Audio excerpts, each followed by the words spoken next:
Habari zenu.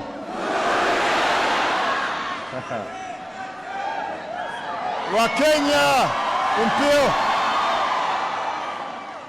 It is great to be back in Kenya. Thank you so much for this extraordinary welcome.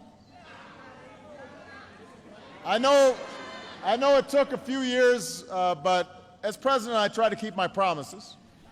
And I said I was going to come, and I'm here. So, and everybody, go ahead and have a seat. I'm going to be talking for a while. Relax. I want to thank my sister Alma for a wonderful introduction. I'm so glad that she could be with us here today, and it was, as she said, it was Alma who first guided me through Kenya almost 30 years ago. To President Kenyatta, I want to thank you once again for the hospitality that you've shown me, for our work together on this visit, and for being here today. It's a great honor. I am proud to be the first American president to come to Kenya.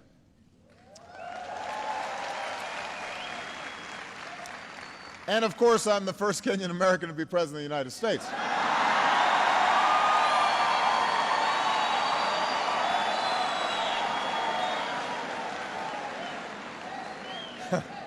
That goes without saying. I love you back. I do. But as Alma was saying, the first time I came to Kenya, things were a little different.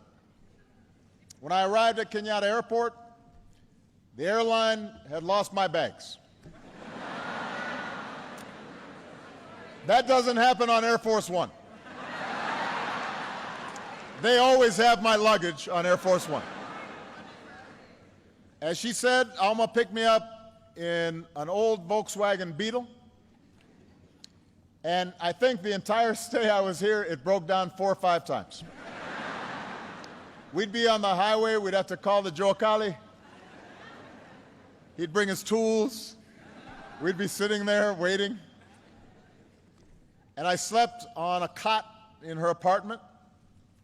Instead of eating at fancy banquets with the president, we were drinking tea and eating ugali, and sukuma wiki, and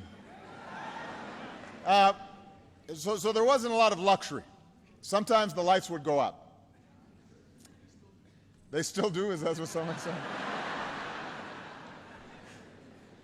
But you know, there was something more important than luxury on that first trip. And that was a sense of being recognized, being seen. I was a young man, and I was just a few years out of university. I had worked as a community organizer in low-income neighborhoods in Chicago. I was about to go to law school, and when I came here, you know, in many ways I was a Westerner. I was an American, unfamiliar with my father and his birthplace, really disconnected from half of my heritage. And at that airport, as I was trying to find my luggage, there was a woman there who worked for the airlines, and she was helping fill out the forms, and she saw my name, and she looked up and she asked if I was related to my father, who she had known. And that was the first time that my name meant something, right? And that it was recognized. And over the course of several weeks, I'd meet my brothers, aunts, and uncles. I'd travel to Alego, the village where my family was from. I saw the graves of my father and my grandfather. And I learned things about their lives that I could have never learned through books. And in many ways, their lives offered snapshots of Kenya's history. But they also told us something about the future. My grandfather, for example, he was a cook for the British. And as I went through some of his belongings, when I went up country, I found the passbook he had had to carry as a domestic servant. It listed his age and his height, his tribe, listed the number of teeth he had missing. And he was referred to as a boy, even though he was a grown man in that passbook. And he was in the King's African Rifles during the Second World War and was taken to the far reaches of the British Empire, all the way to Burma. And back home, after the war, he was eventually detained for a time because he was linked to a group that opposed British rule. And eventually he was released. He forged a home for himself and his family. He earned the respect of his village, lived a life of dignity, although he had a well-earned reputation for being so strict that everybody was scared of him. And he became estranged from part of his family. So that was his story. And then my father came of age as Kenyans were pursuing independence. And he was proud to be a part of that liberation generation. And next to my grandfather's papers, I found letters that he had written to 30 American universities asking for a chance to pursue his dream and get a scholarship. And ultimately, one university gave him that chance, the University of Hawaii. And he would go on to get an education and then return home. And here, at first, he found success as an economist and worked with the government, but ultimately he found disappointment in part because he couldn't reconcile the ideas that he had for his young country with the hard realities that had confronted him. And I think sometimes about what these stories tell us, what the history and the past tell us about the future. And they show us the enormous barriers to progress that so many Kenyans faced just 1 or 2 generations ago. This is a young country. We were talking last night at dinner. The president's father was the first president. We're only a generation removed. And the daily limitations and sometimes humiliations of colonialism, that's recent history. The corruption and cronyism and tribalism that sometimes confront young nations, that's recent history. But what these stories also tell us is an arc of progress. From foreign rule to independence, from isolation to education and engagement with a wider world. It speaks of incredible progress. So we have to know the history of Kenya, just as we Americans have to know our American history. All people have to understand where they come from. But we also have to remember why these lessons are important.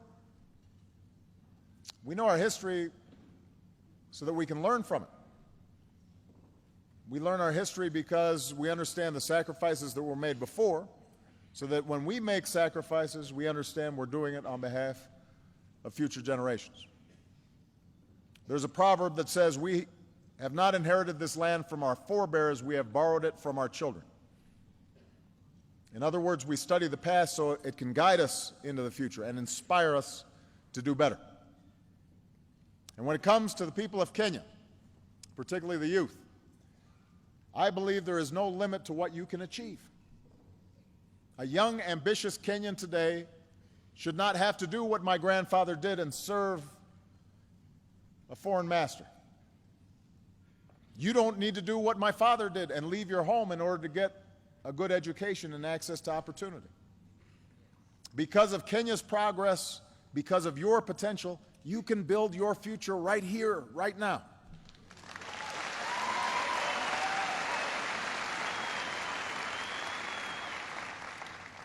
Now, like any country, Kenya is far from perfect, but it has come so far in just my lifetime.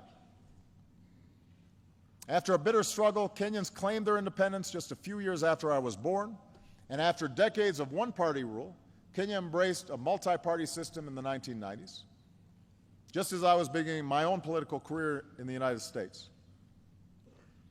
Tragically, just under a decade ago, Kenya was nearly torn apart by violence at the same time that I was running for my first campaign for president. And I remember hearing the reports of thousands of innocent people being killed or driven from their homes. And from a distance, it seemed like the Kenya that I knew, a Kenya that was able to reach beyond ethnic and tribal lines, that it might split apart across those lines of tribe and ethnicity. But look what happened. The people of Kenya chose not to be defined by the hatreds of the past. You chose a better history.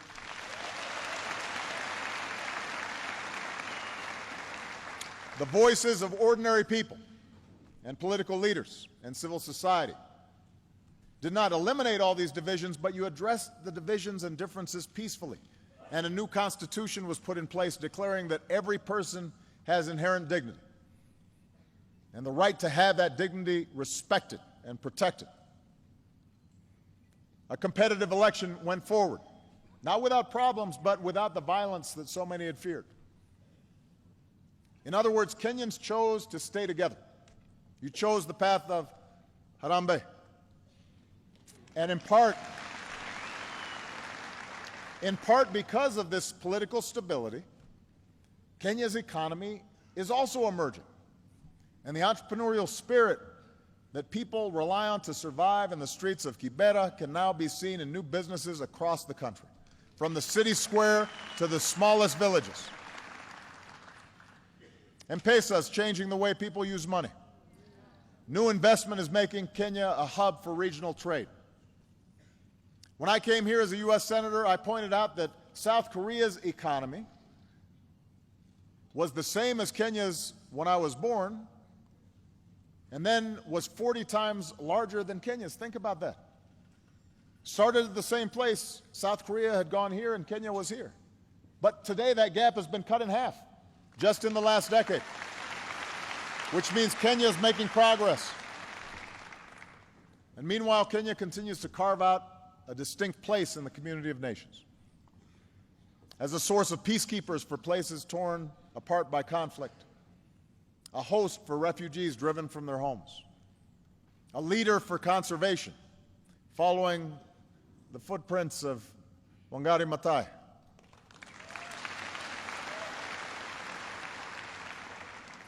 Kenya is one of the places on this continent that truly observes freedom of the press and their fearless journalists and courageous civil society members. And in the United States, we see the legacy of Kip Keino every time a Kenyan wins one of our marathons.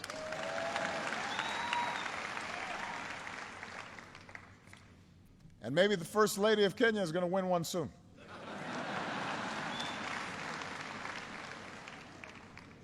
I told the President he has to start running with his wife. We want him to stay fit. So there's much to be proud of, much progress to lift up. It's a good news story. But we also know the progress is not complete. There are still problems that shadow ordinary Kenyans every day. Challenges that can deny you your livelihood and sometimes deny you lives. As in America and so many countries around the globe, economic growth has not always been broadly shared. Sometimes people at the top do very well, but ordinary people still struggle. Today, a young child in Nyanza province is 4 times more likely to die than a child in Central province, even though they are equal in dignity in the eyes of God. That's a gap that has to be closed. A girl in Rift Valley is far less likely to attend secondary school than a girl in Nairobi. That's a gap that has to be closed. Across the country, one study shows corruption costs Kenyans 250,000 jobs every year, because every shilling that's paid as a bribe could be put into the pocket of somebody who's actually doing an honest day's work.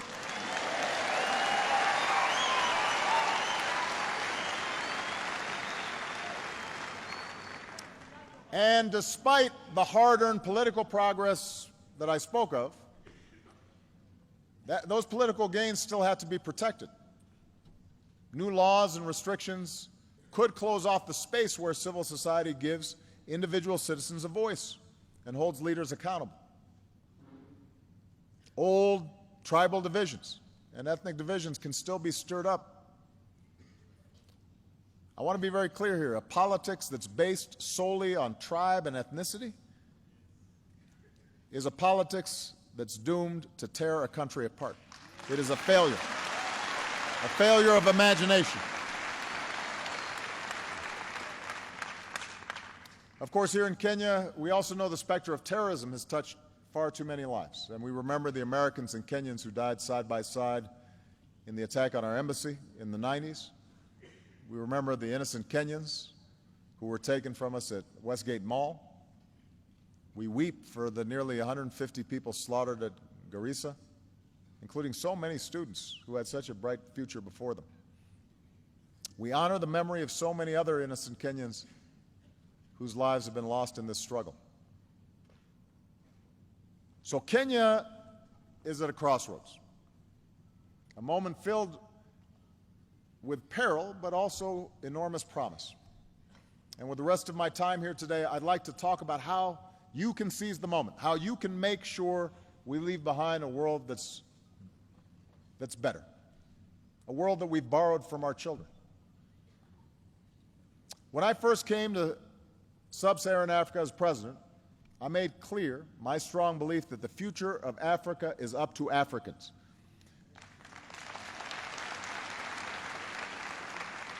For too long, I think that many looked to the outside for salvation and focused on somebody else being at fault for the problems of the continent. And as my sister said, ultimately, we are each responsible for our own destiny. And I'm here as president of a country that sees Kenya as an important partner. I'm here as a friend who wants Kenya to succeed. And the pillars of that success are clear: strong democratic governance, development that provides opportunity for all people and not just some, a sense of national identity that rejects conflict for a future of peace and reconciliation.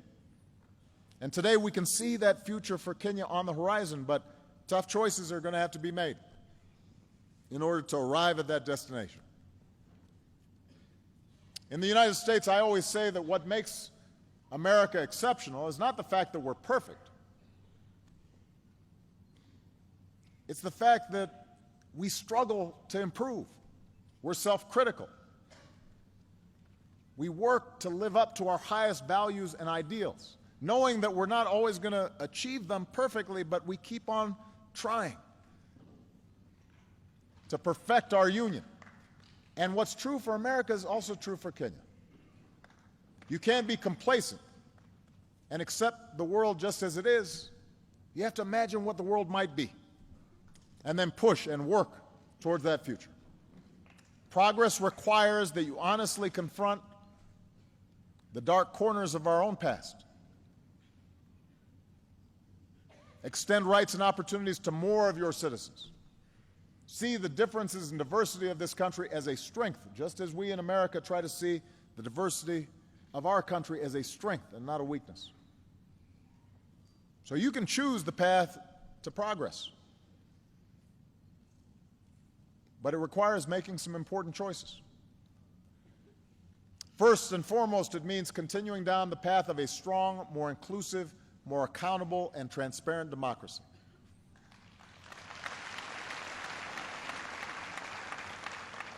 You know, democracy begins with a peacefully elected government. It begins with elections, but it doesn't stop with elections. So your Constitution offers a roadmap to governance that's more responsive to the people through protections against unchecked power, more power in the hands of local communities. For this system to succeed, there also has to be space for citizens to exercise their rights. And we saw the strength of Kenya's civil society in the last election when groups collected reports of incitement so that violence could be stopped before it spun out of control. And the ability of citizens to organize and advocate for change, that's the oxygen upon which democracy depends. You know, democracy is sometimes messy, and for leaders, sometimes it's frustrating. Democracy means that somebody's always complaining about something. Nobody is ever happy in a democracy about their government. If you make one person happy, somebody else is unhappy. Then sometimes somebody who you made happy, later on now they're not happy. They say, "What have you done for me lately?"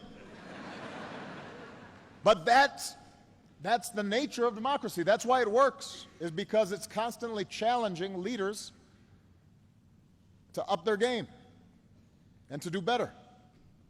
And such civic participation and freedom is also essential for rooting out the cancer of corruption.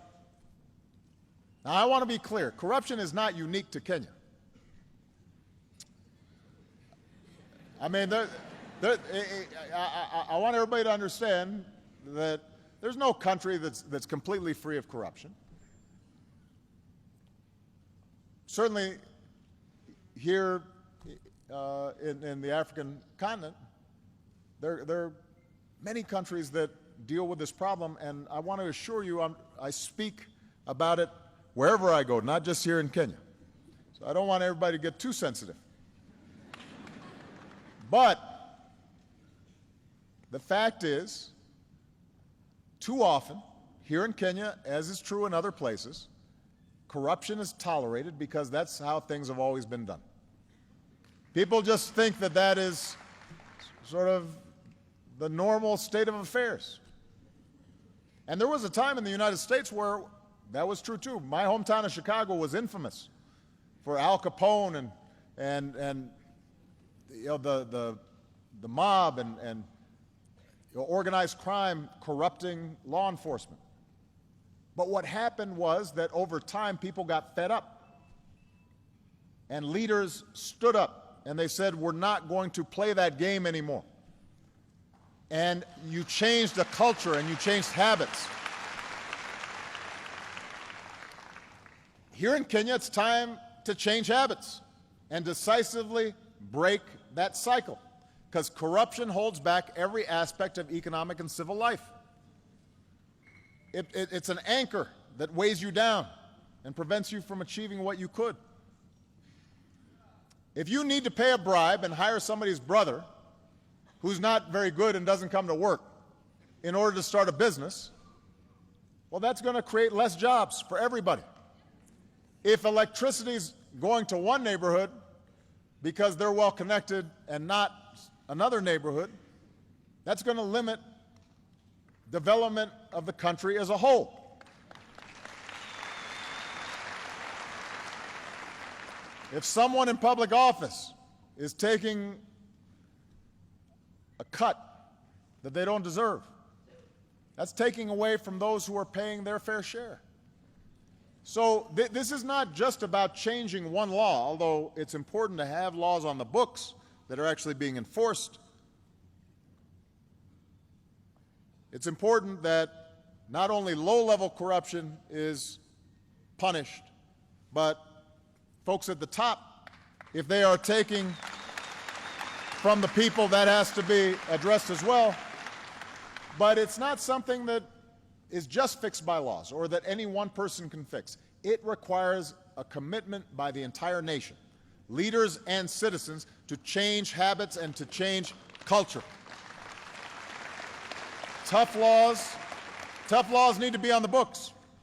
And the good news is your government is taking some important steps in the right direction. People who break the law and violate the public trust need to be prosecuted. NGOs have to be allowed to operate, who shine a spotlight on what needs to change. And ordinary people have to stand up and say, enough is enough. It's time for a better future.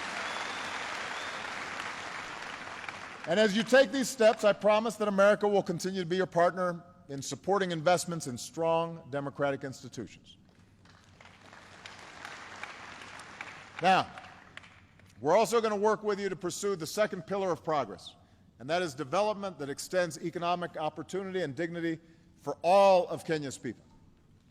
You know, America partners with Kenya in areas where you're making enormous progress, and we focus on what Kenyans can do for themselves in building capacity. On entrepreneurship, where Kenya's becoming an engine for innovation. On access to power, where Kenya is developing clean energy that can reach more people. On the important issue of climate change, where Kenya's recent goal to reduce its emissions has put it in the position of being a leader on the continent. On food security, where Kenyan crops are producing more to meet the demands of your people and a global market. And on health, where Kenya has struck huge blows against HIV, AIDS, and other diseases, while building up the capacity to provide better care in your communities. America is also partnering with you on an issue that's fundamental to Kenya's future. We are investing in youth.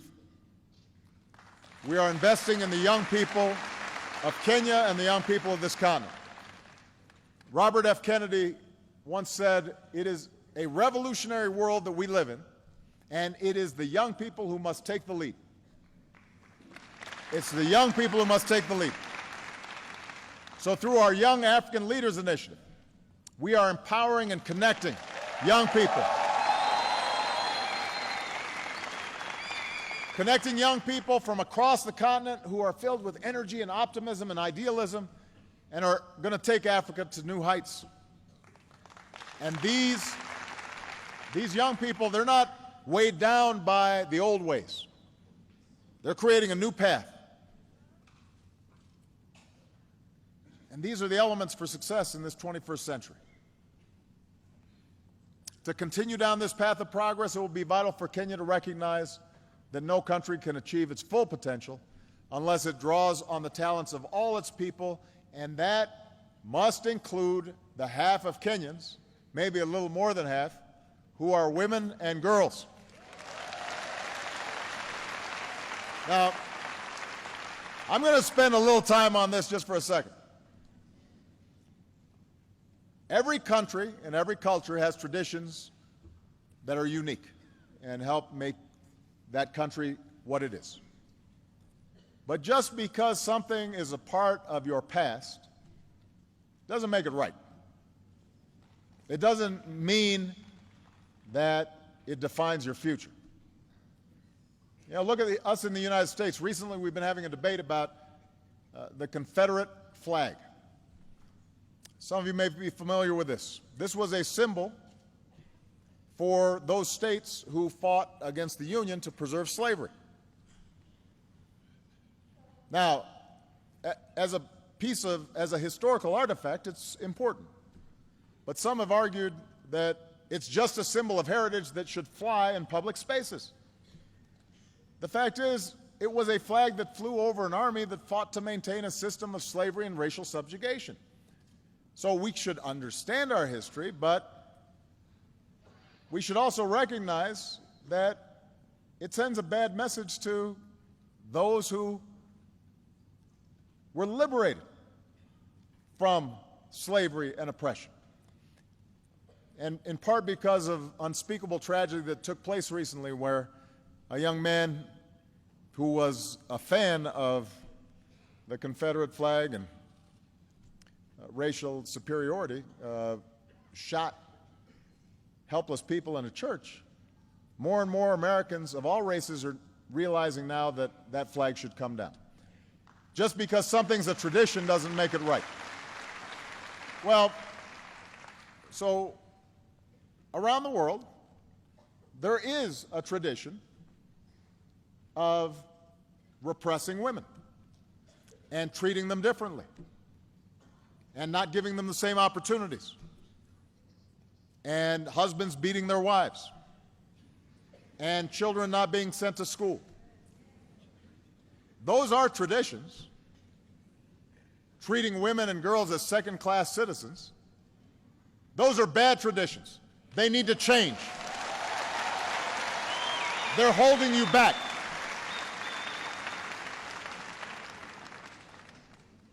Treating women as second-class citizens is a bad tradition. It holds you back. There's no excuse for sexual assault or domestic violence. There's no reason that young girls should suffer genital mutilation. There's no place in civilized society for the early or forced marriage of children. These traditions may date back centuries. They have no place in the 21st century.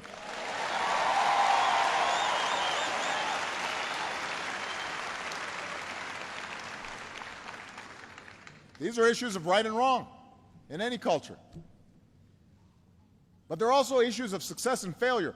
Any nation that fails to educate its girls or employ its women and allowing them to maximize their potential is doomed to fall behind in the global economy. You know, we're in a sports center. Imagine if you have a team and you don't let half of the team play. That's stupid. That makes no sense. And the evidence shows that communities that give their daughters the same opportunities as their sons, they are more peaceful, they are more prosperous, they develop faster, they are more likely to succeed. That's true in America, that's true here in Kenya. It doesn't matter. And that's why one of the most successful development policies you can pursue is giving girls an education and removing the obstacles that stand between them and their dreams. And by the way, if you educate girls, they grow up to be moms, and they, because they're educated, are more likely to produce educated children.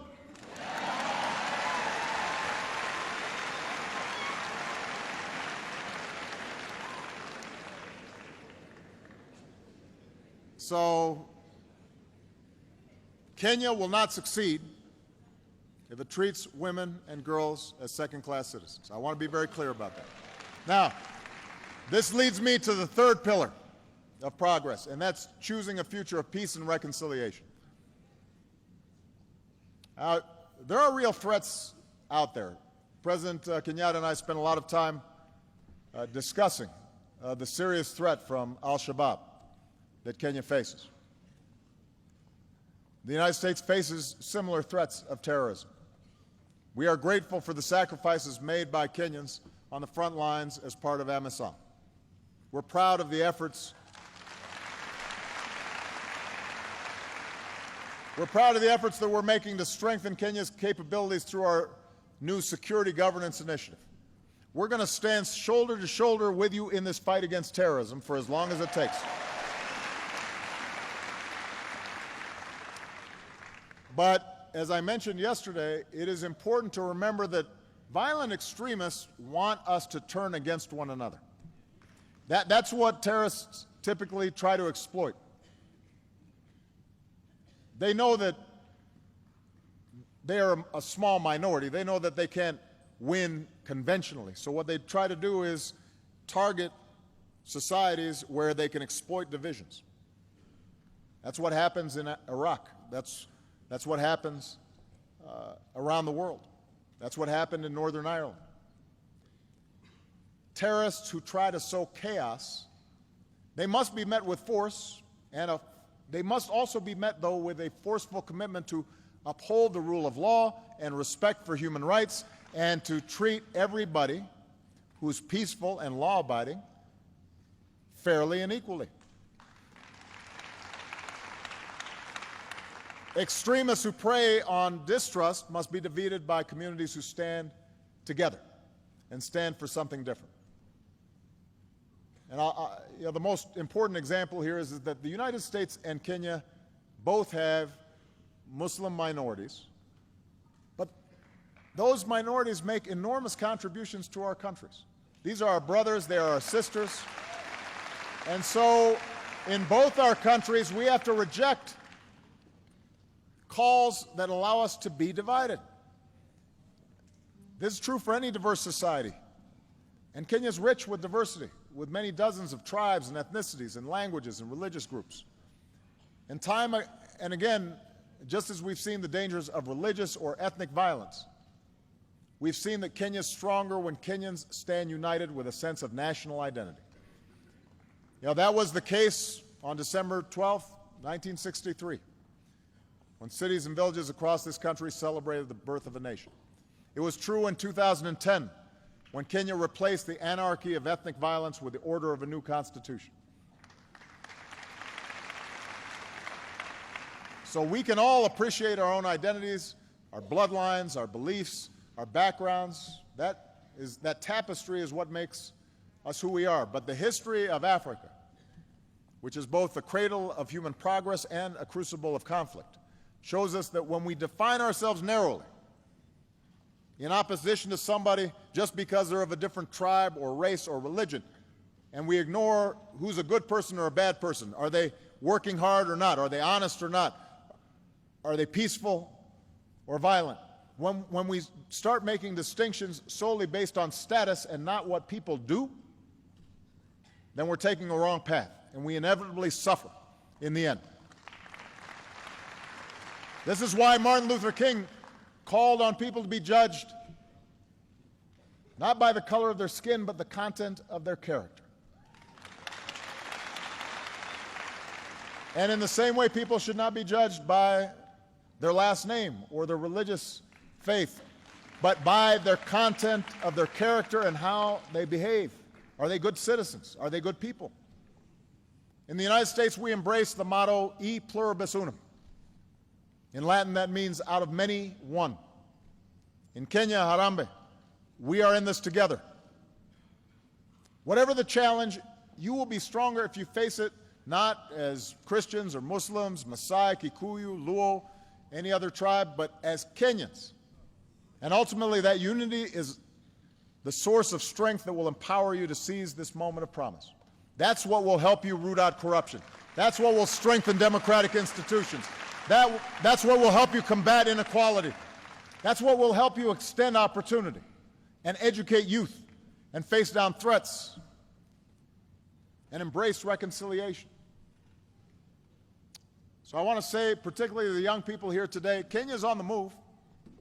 Africa is on the move. You are poised to play a bigger role in this world as the shadows of the past are replaced by the light that you offer an increasingly interconnected world.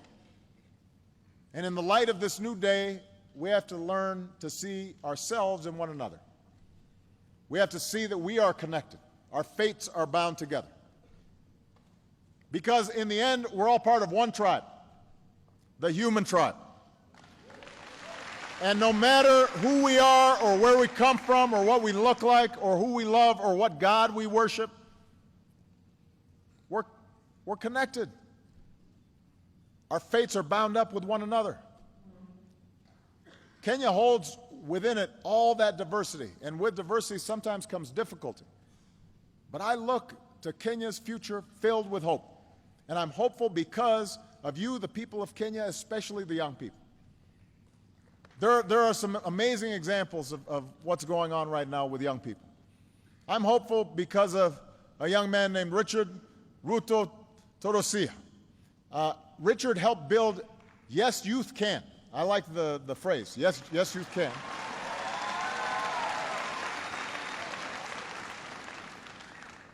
It became one of the most prominent civil society organizations in Kenya with over 1 million members. And after the violence of 2007, 2008, Yes, Youth Can stood up to incitement, helped bring opportunity to young people in places that were scarred by conflict. That's the kind of young leadership that we need. I'm hopeful because of a young woman named Josephine Kulea. So Josephine founded Samburu Girls Foundation, and she's already helped to rescue over 1,000 girls from abuse and forced marriage and helped place them in schools.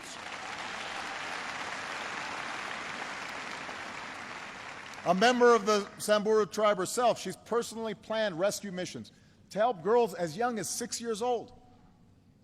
And she explains that the longer a girl is in school, everything for her income, for her family, for this country, everything changes. She gives me hope. I'm hopeful because of a young woman named Jamila Abbas. So Jamila founded M-Farm, which is a mobile platform that is already used by over 14,000 people across Kenya. M-Farm makes it easy for farmers to get information that lets them match their crops with what the market demands.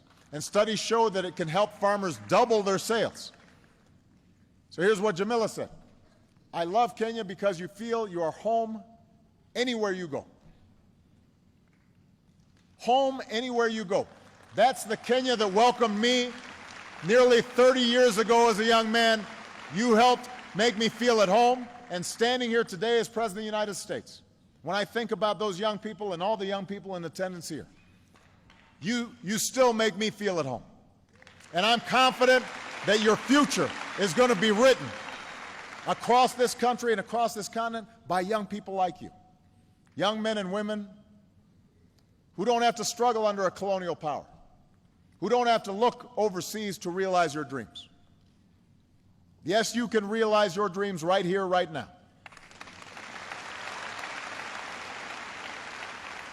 We have not inherited this land from our forebears. We have borrowed it from our children. So now's the time for us to do the hard work of living up to that inheritance, of building a Kenya where the inherent dignity of every person is respected and protected, and there's no limit to what a child can achieve.